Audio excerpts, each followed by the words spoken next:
As a cinephile who has spent countless hours immersed in the fascinating world of cinema, I can't help but marvel at the often puzzling ways in which some masterpieces have been received by audiences. In my humble opinion, it seems that great art, especially films like the ones we've discussed here, tends to be misunderstood during their initial release, only to gain cult status and appreciation over time. And in the 1980s, cinema had its fair share of movies that were challenging for audiences to grasp fully, much like every other decade, being a complicated time period marked by Reaganomics, Cold War tension, and economic recession. Films from this era frequently mirrored society's troubles in subtle ways that might not have been immediately clear to everyone. In some instances, these subtleties led to movies flopping at the box office, but their significance and intent have since become more apparent with hindsight. And controversial movies known for stirring up debate often gain infamy due to misunderstandings arising from their thought-provoking nature, which frequently defies audience assumptions and societal conventions. This phenomenon has been particularly prevalent in the past when accessing behind-the-scenes information or detailed movie analysis was limited, primarily through online discourse. Initially, some viewers might have failed to grasp the message of these groundbreaking films, but their continued relevance today underscores the lasting impact. The Michael Douglas received an Oscar for Best Actor, portraying the ambitious and merciless stockbroker Gordon Gekko in the film Wall Street. This character served as a scathing critique of capitalism and the greed-driven atmosphere of 1980s Reaganomics. However, Gekko's statement that greed is good was not intended to be taken literally. Rather, director Oliver Stone encouraged viewers to peer beyond the financial success of stocks and bonds and uncover the coldness and superficial materialism hidden beneath. We have, in mid-1910 and midlife in midlife, despite giving off an attractive image of Wall Street, the movie actually delivered a strong anti-capitalism message that many viewers might have missed. The character Gekko, who seemed charismatic and successful to some audiences, was in fact a villain, and the film served to underscore the questionable morality of individuals like him from the 1980s. Contrary to its aspirational vibe, Wall Street was far from inspiring. Sylvester Stallone breathed life into an enduring, iconic character, much like his debut as Rocky Balboa in First Blood. In this film, he portrayed a Vietnam War veteran struggling with PTSD, whose emotional turmoil forced him to use his combat skills to evade a relentless manhunt deep within the woods of Hope, Washington. Although First Blood was a massive box office hit and launched a new action movie series, many viewers overlooked the film's deeper, emotional, and psychological storylines. The film First Blood offered more than just an ordinary action flick. It symbolized the mistreatment faced by war veterans and portrayed how the devastating impacts of conflict lingered in the lives of many soldiers. Rambo's intense Vietnam flashbacks and unconventional combat strategies served as a stark reminder that for those who were deeply immersed in battle, it can be challenging to disengage.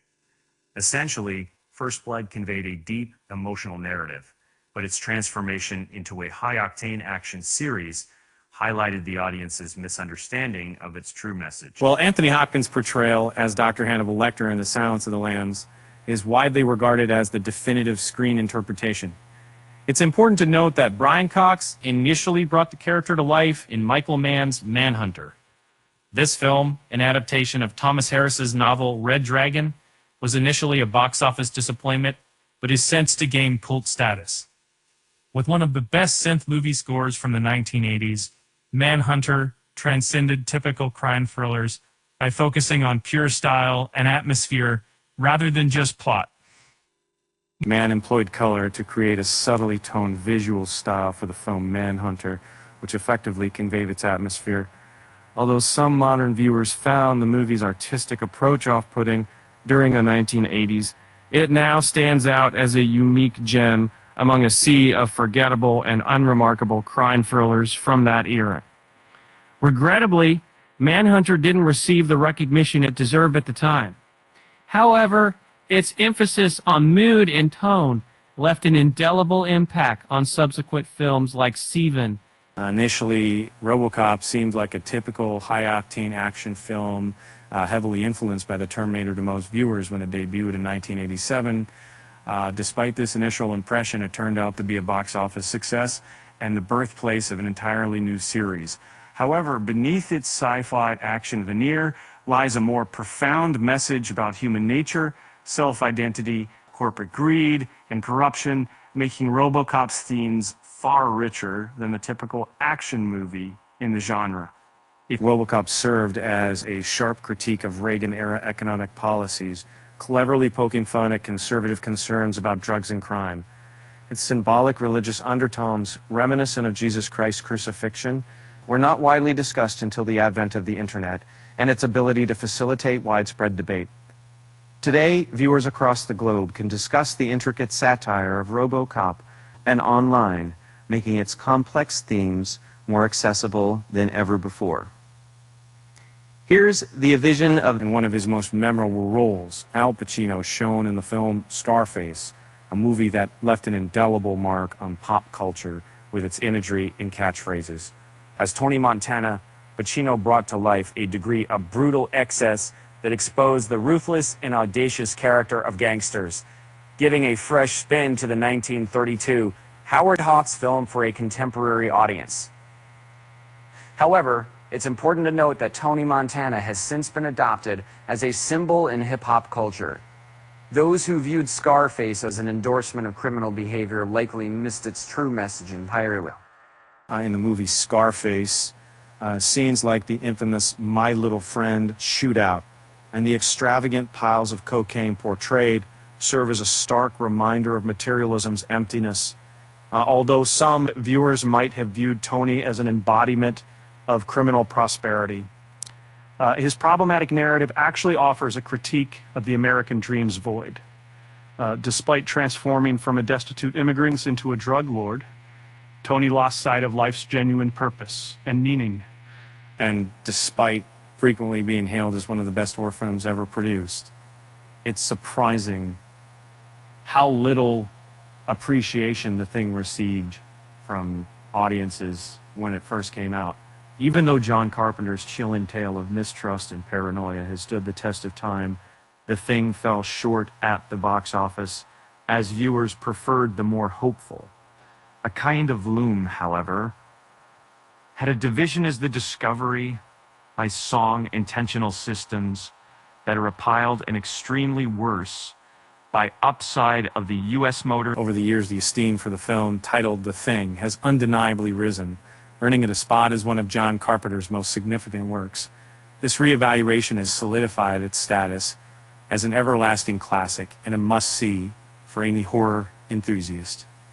The unique blend of Lovecraftian terror with the Cold War apprehensions of mutual annihilation, initially unnoticed, but has since significantly impacted popular culture, shaping films like The Hateful Eight and Stranger Things.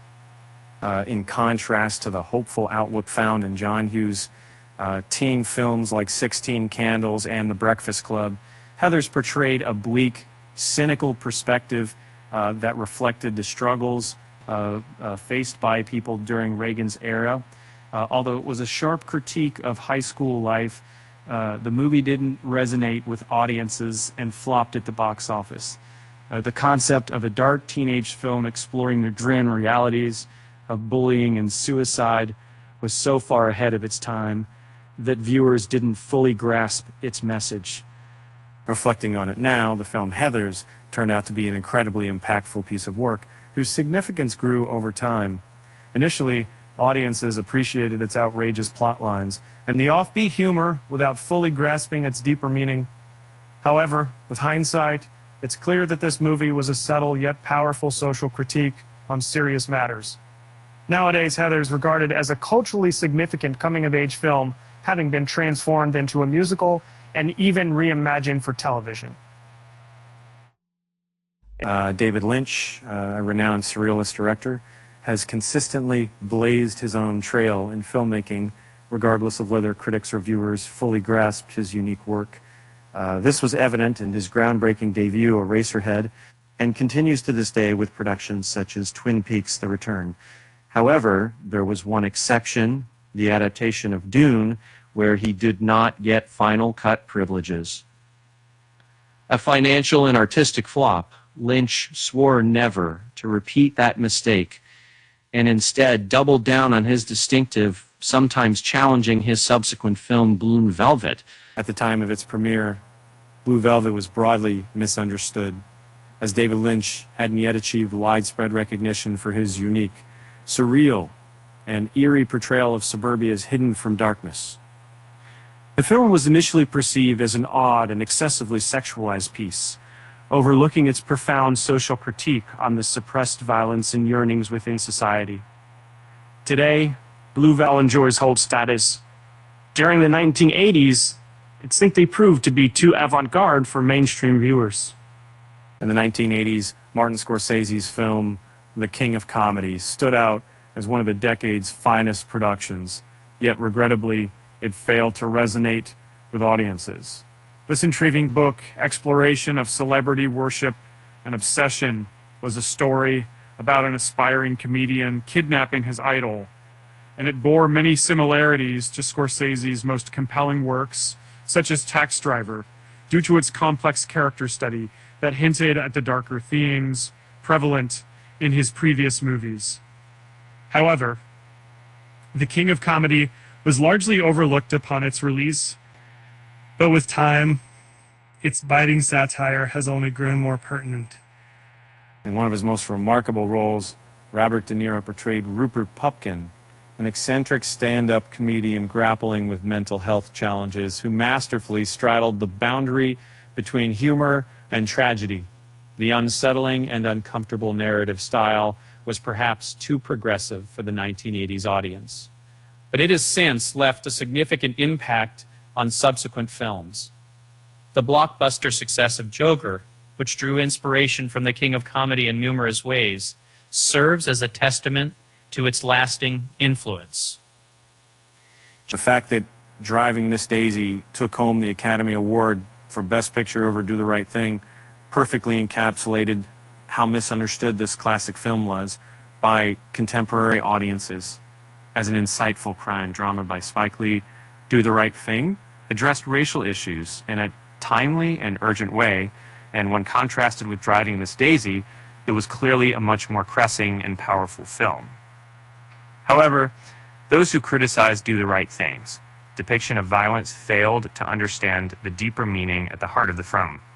The film Do the Right Thing showcased the growing racial tension between African American and Italian American residents in a community on a scorching summer day.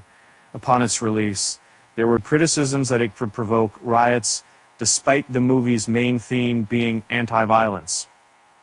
Lee, the director, expressed his disappointment at those who didn't understand the film, labeling their protests as unjustified, overly critical, and racially biased.